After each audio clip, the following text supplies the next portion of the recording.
High inflation and rising costs, increased geopolitical risks and conflicts, and the lasting impact of the COVID-19 pandemic.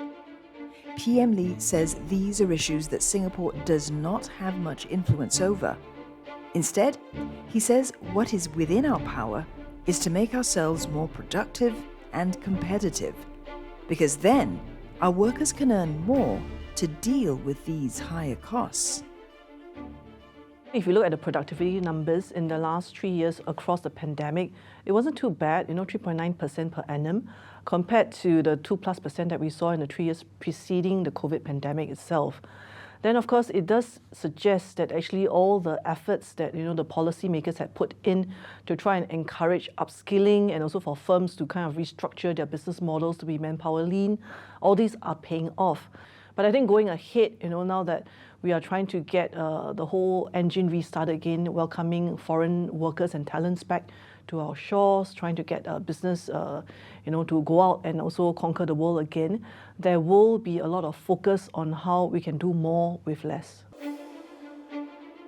One of the big challenges facing companies is how to retain their staff now that restrictions have eased and workers can return to the workplace.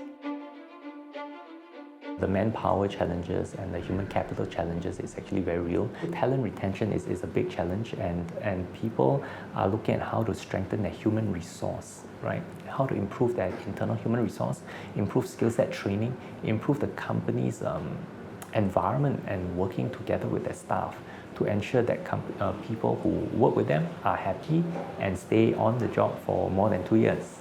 That's really what most companies are hoping and beyond. Experts say companies may need to reevaluate how they measure productivity in a post-pandemic world. Productivity doesn't necessarily mean more hours at work. It could actually mean efficiency and effectiveness, meaning to say that I put in less but to produce more. So when you really think about the definition of productivity is to understand whether an employee in the period that they commit to an organization or to the product of work output is applying the best version of themselves. Allowing workplace flexibility, giving employees a chance to control how they work and their inputs, and focus more on the end goal by having that freedom within the framework is actually going to give you a better chance at productivity than it is if you spell out the equation as the same for everybody. There is also a talent shortage around the world, as many foreign workers returned to their home countries during the pandemic. Another major hurdle for Singapore is to stand out as an attractive destination for these talents.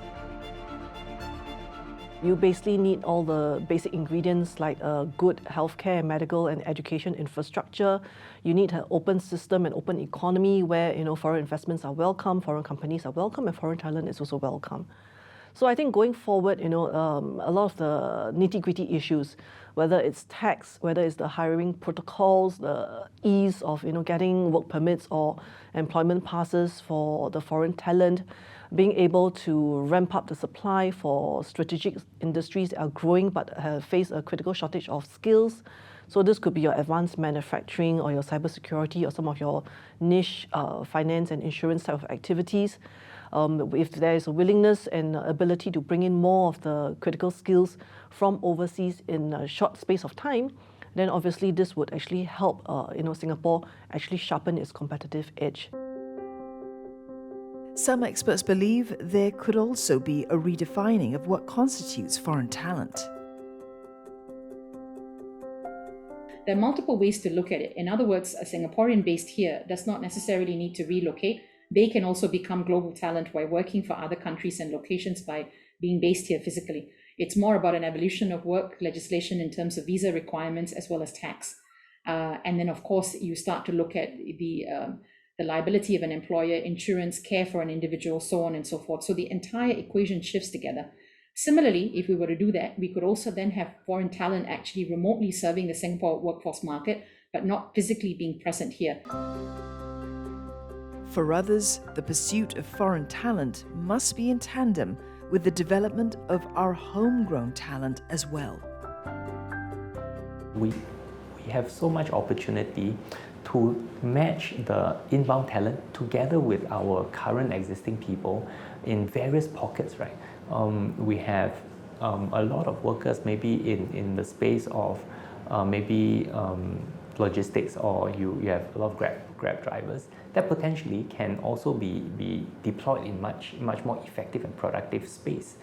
And we have to have that agility to do that. The other part is really, we as Singapore companies, how about us developing talent offshore? That's another opportunity for us, because we have the ability, Singapore has limited land and space, and there are a lot of, we always hear about the inability for us to have labor, right? How about then strengthening our offshoring ability and have companies resource from the region, but not necessarily having to come in, but actually having strong bases outside of Singapore that allows us to contribute to the economy.